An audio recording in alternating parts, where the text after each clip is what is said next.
So you're learning a foreign language? Then congratulations, you're one step closer every day to a whole new world of culture, people, and ways of thinking. Whether we're taking lessons, studying flashcards, or reaching that daily benchmark on our foreign language app, the routine can get challenging and monotonous. But don't give up too soon. Here are 4 ways we can make learning more fun and immersive from a fellow student learning Mandarin. As a beginner, you might already know this, but rote memorization of new words is not a good idea. Based on the revised hierarchical model, in the initial state of learning new words, we get meaning of the foreign language from existing knowledge of our native language. So we learn best by making links in sound and meaning to our native tongues. This is why mnemonics are great stepping stones, since we're relating something we want to learn with something we already know.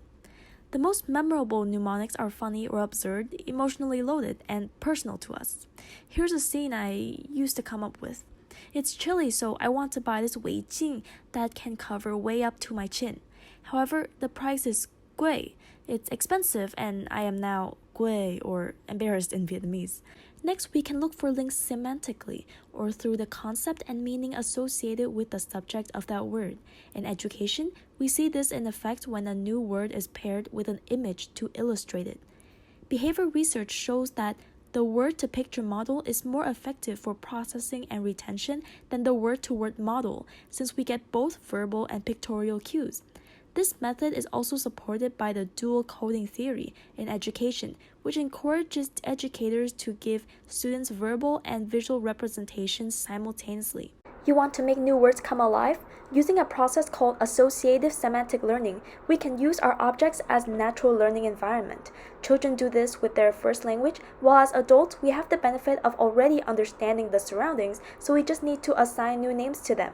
This theory explains the effectiveness behind the sticky note method, a strategy to label new words on corresponding objects around the house. When we can do all that without looking at the labels, we have mastered the new names, and let's remove them and add new labels to other objects. For intermediate learners, a popular strategy is to watch films in our target language. That sounds fun, but the question is, should we set subtitles to our native language or the film's language, or should there not be any subtitles at all? In 2016, researchers conducted a study on Spanish ESL students to see if watching an English film in English subtitles, Spanish subtitles, or none brought the most improvement in their listening tests. The study found that the listening test scores increased 17% with English subtitles, 7% with no subtitles, and 0% with Spanish subtitles. This shows that, when possible, we should watch films in our target language with subtitles in that language. The researchers suggest that the hard tasks for a language student are recognizing phonetic boundaries, which includes separating where a word ends and another begins, and phonetic variability. Seeing subtitles of the language we're listening to will help us retune the way we perceive phonetics by linking sounds we hear with the spellings we see.